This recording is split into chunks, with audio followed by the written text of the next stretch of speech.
Welcome to the Mentor Podcast, where the most highly motivated entrepreneurs come to get their weekly dose of financial stability with host Ron LeGrand, as well as other nationally recognized thought leaders who will teach you how to get, grow, and protect your wealth.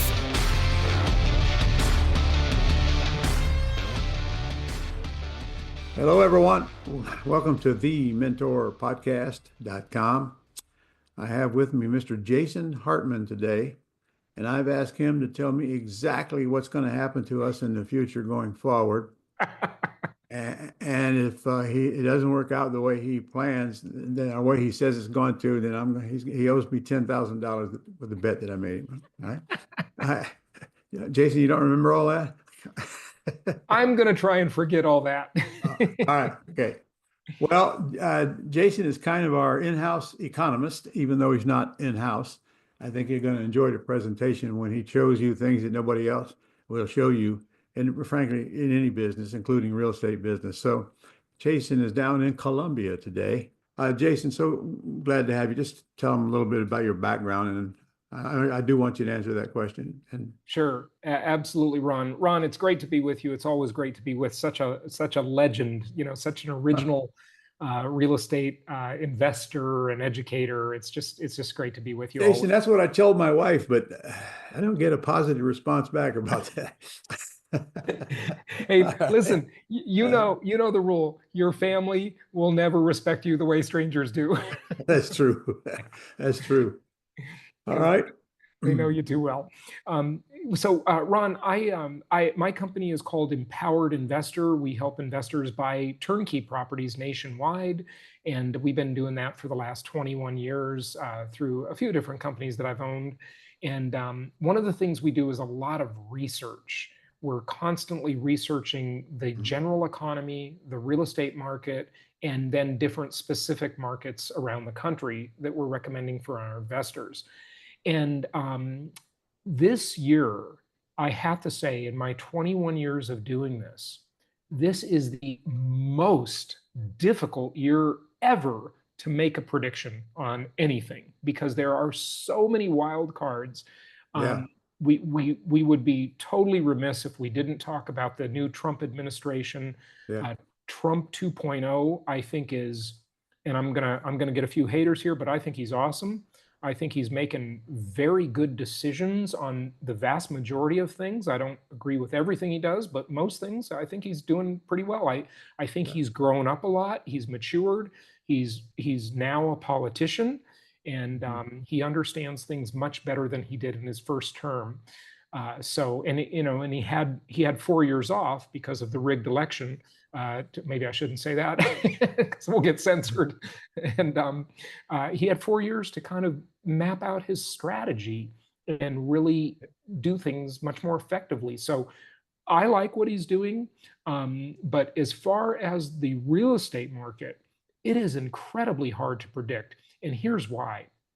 Right now, the real estate market has really been, pretty frozen for at least a year and a half, maybe 2.5 years, depending on how you look at it. Since the rates went up so dramatically, it's just been a very weird real estate market. I can tell you that inventory of housing around the country is still very low. Now, just for a reference point, it depends, number one, what statistics one is looking at, because the National Association of Realtors, who has published inventory data for many, many years, the way they count the inventory, and I'll give you the numbers in a moment, but I just want to tee it up with this. The way they count the inventory is by including active listings, pending listings or pending sales, and contingent sales. I don't really like the way they do it. I like the way some of the newer companies are doing it, like Altos. And what they do is they count only the active listings, because those are the houses you can really buy today, And so as far as active listings, we've only got about 635,000 homes for sale in a country with 340 million people and about 140 million housing units.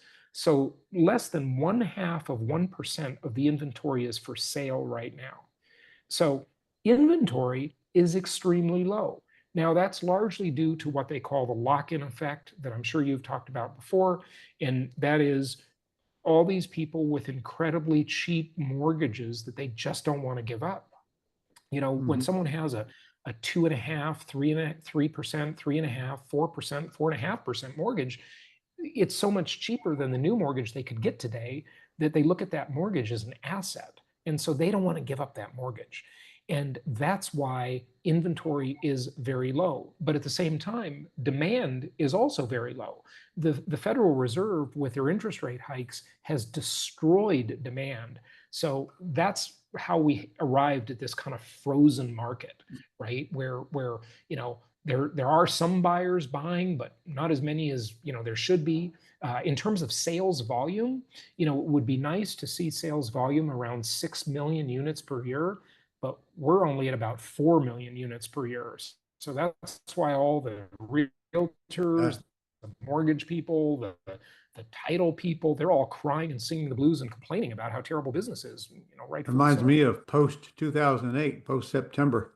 Yeah, Same thing was happening. I see it, I hear it. Market is slowing down everywhere.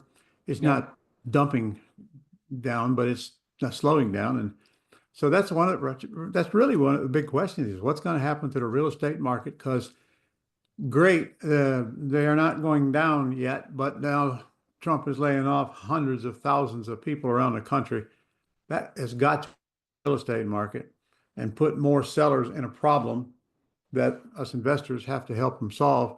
And by the way, what you just said, the low interest mortgages, I could make a case that your whole business could be built around hunting down these low interest mortgages and taking them over subject to a wraparound mortgage uh, oh, because they're going yeah, to have a low payment as well.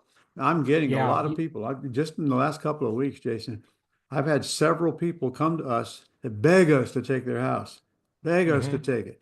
Of course, yeah, they don't want anything. They just want to not quit making those payments. Problem is, the payments that they're making put the rental market out of whack on them. I've had to turn down two or three of them because there's just no reason to buy them.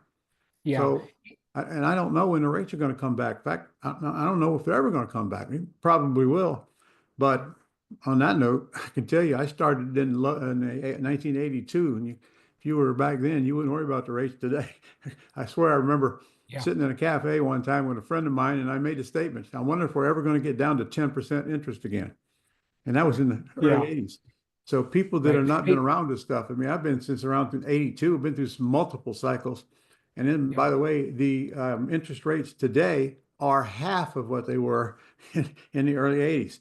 I was there, right, and yeah, uh, it just wasn't feasible to take over these mortgages. But I don't want to get us off track here, but what you're saying is absolutely true so far. yeah, So what do you think is going to happen? And by the way, your opinion is better than most, and it costs the same wherever it comes from, yeah, whichever talking head it comes from, guys. This is right. at least an educated talking head, not somebody repeating it. Yeah, yeah, thank you. When I got into the business, interest rates were 14%. So I got in, not too long after you, Yeah, and everybody was so glad because they were coming down from 18%, yeah, so it's all relative. But of course, the home prices are much higher nowadays. So, yeah, everybody buys a house on a payment, not a price. Like nobody really cares what the price of the house is. They care what the monthly cost is, pretty right? much. And Mhm. so when you have these higher prices, if you're going to sustain higher prices, you got to have lower rates for more affordability. But yeah, it's a very strange market. So let me mention a couple of the things, Ron, that's making this market very, very hard to predict.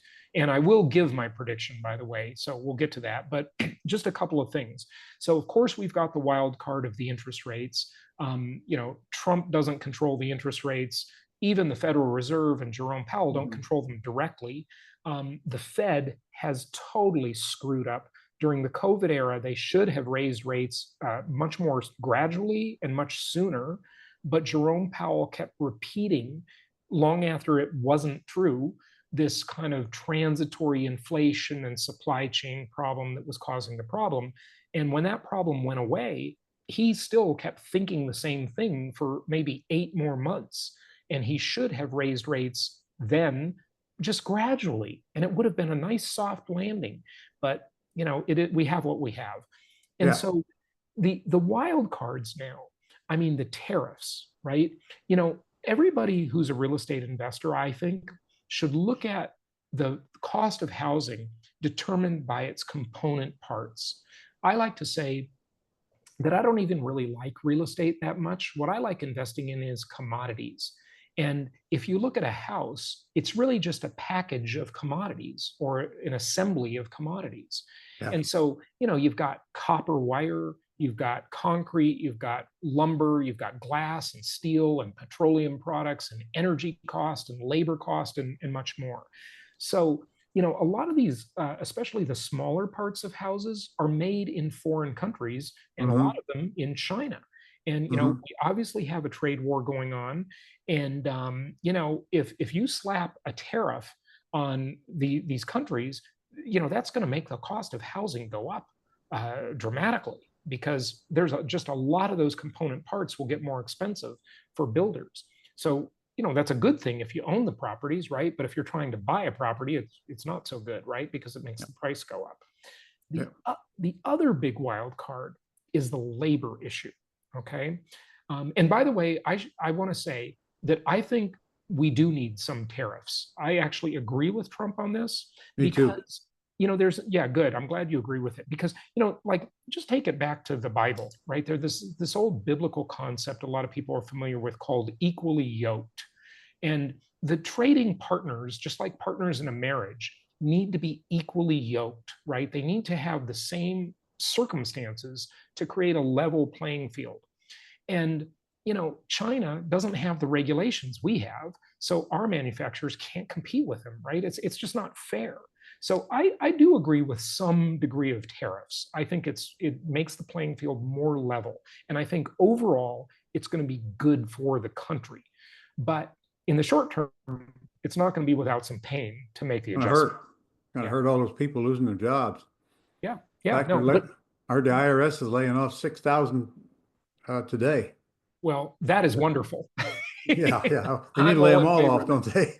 Yeah, I agree. I agree. And I love what Elon is doing and what Doge is doing.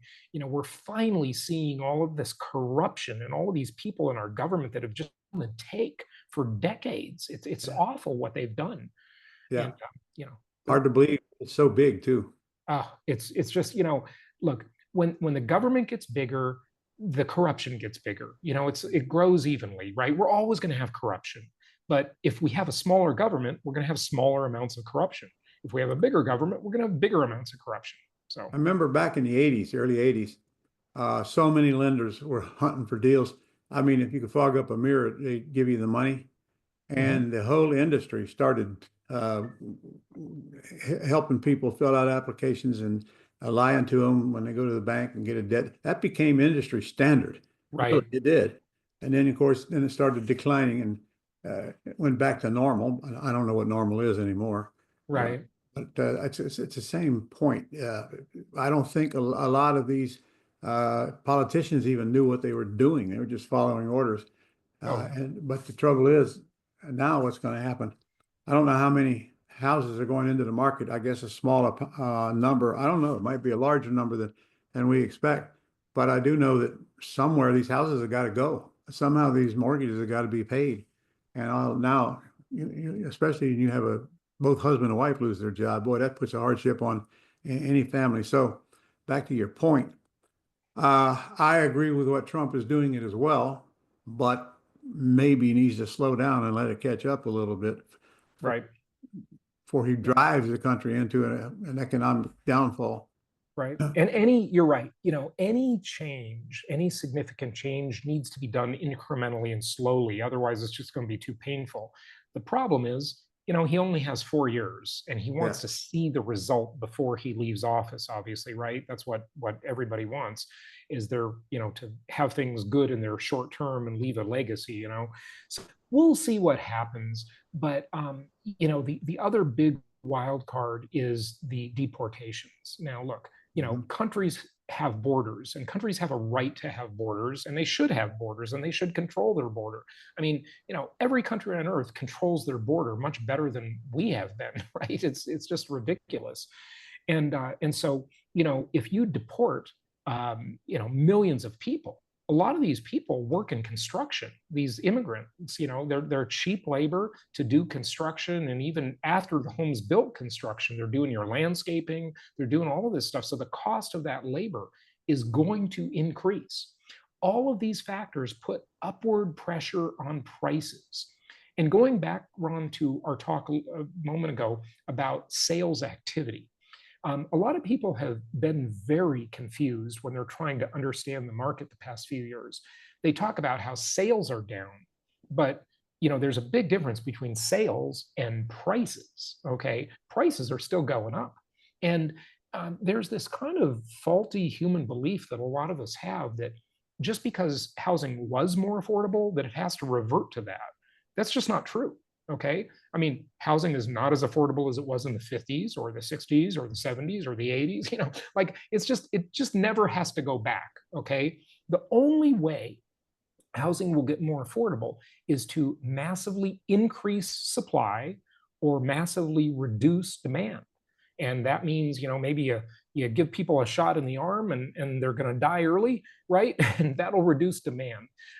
Or you just increase supply, which means building more homes. So a lot of people might be thinking, well, Jason, Trump has said he wants to allow builders to build on federal lands. That's not going to solve the problem, folks.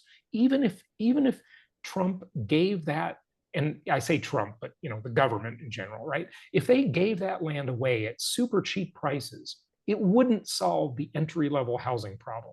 And the reason is that the land component is a small part of entry-level housing, right? The land doesn't cost much at all for a little starter home.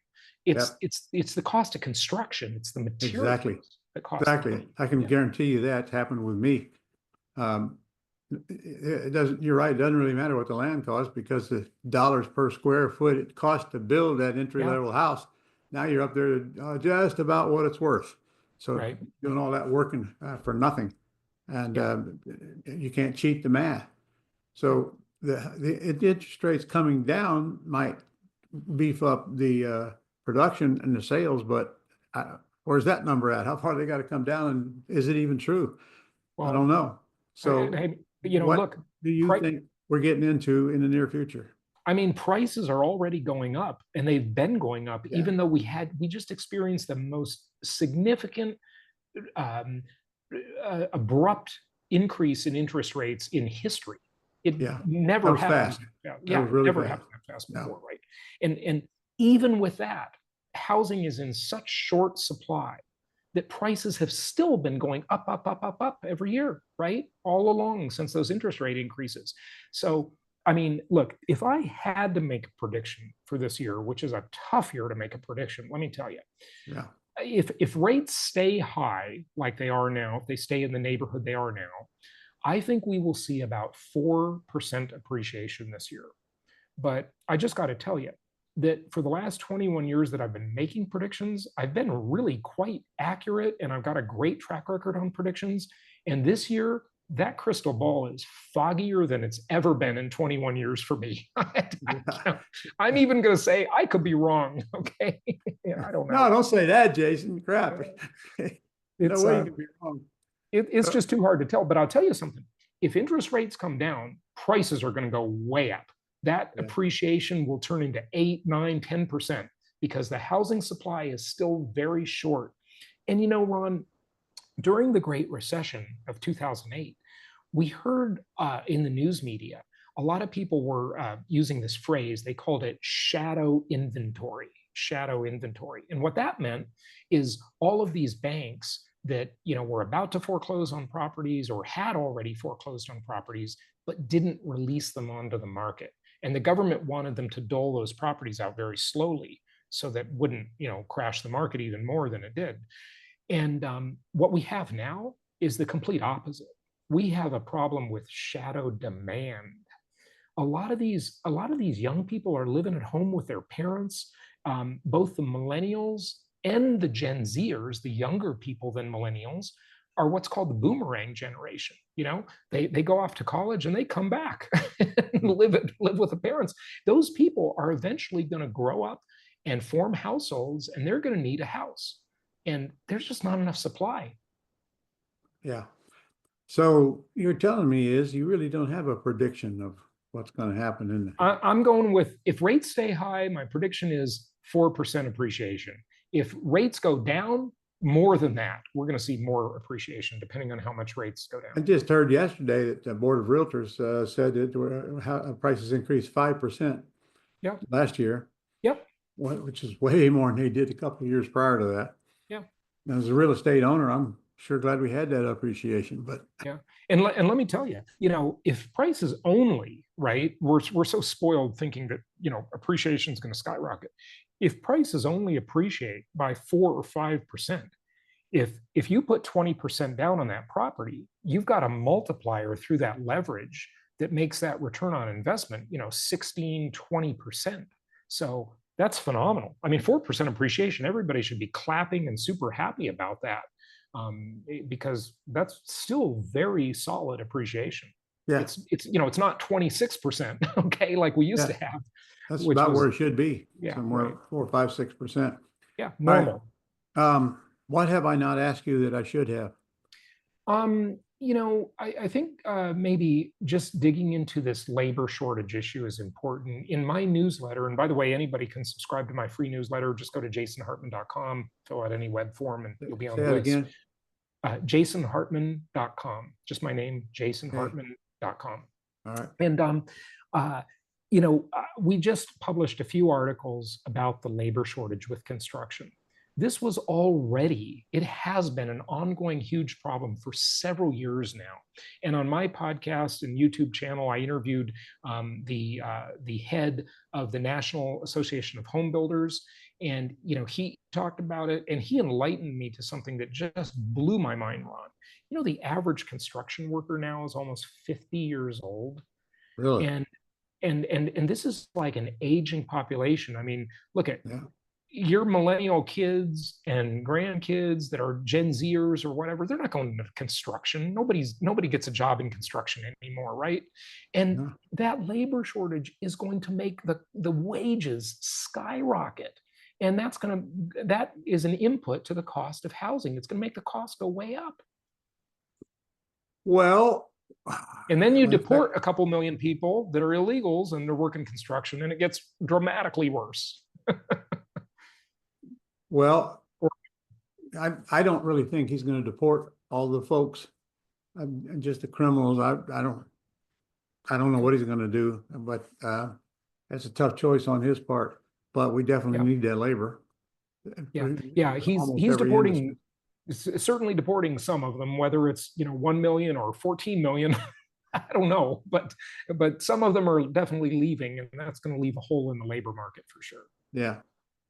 All right. Well, we haven't quite solved all the world's problems yet here today, Jason. So, I guess I'll just wrap it up by saying, look, right now, to invest, you have to be a little more of a contrarian, no question about it.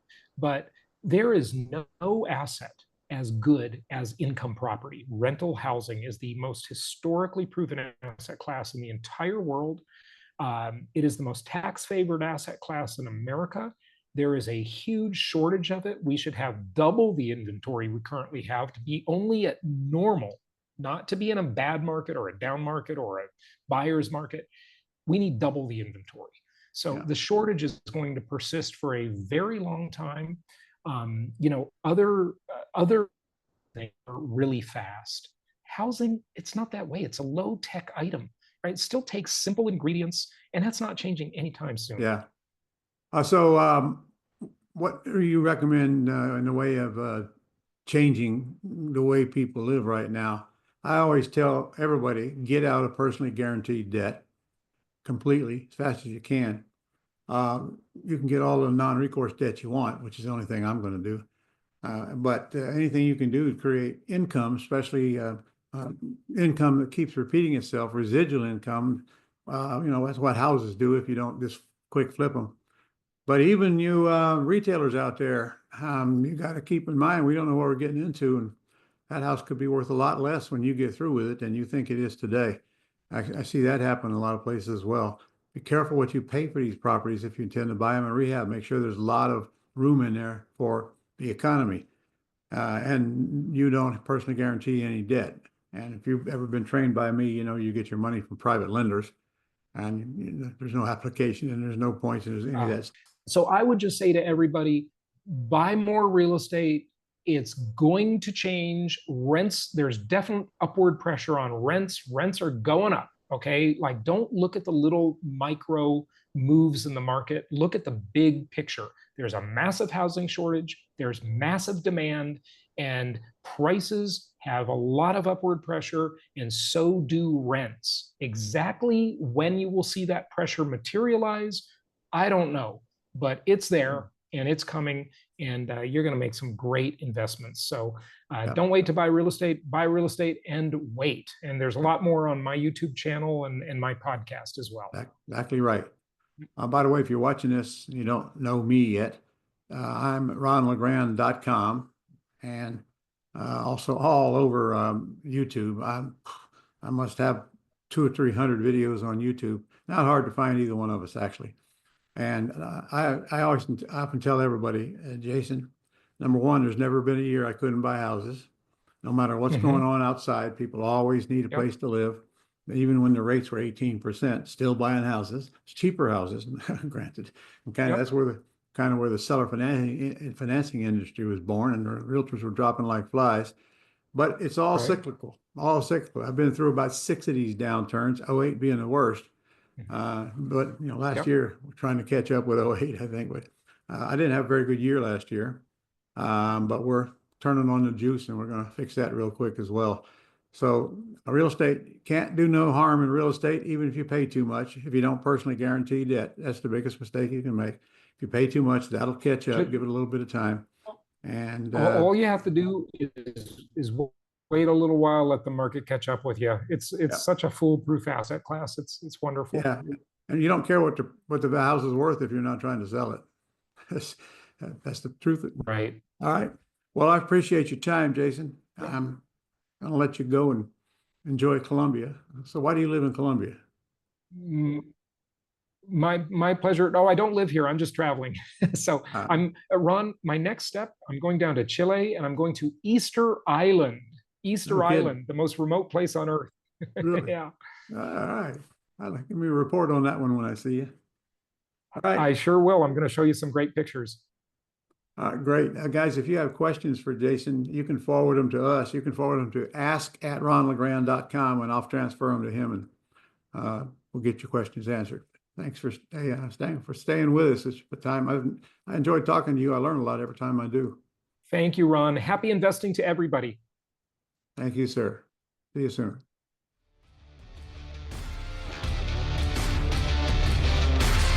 That's all for this edition of the Mentor Podcast. To connect with Ron and learn how you can attain financial freedom, as well as up-to-date strategies to grow and protect your wealth based on today's discussion, go to www.connectwiththementor.com.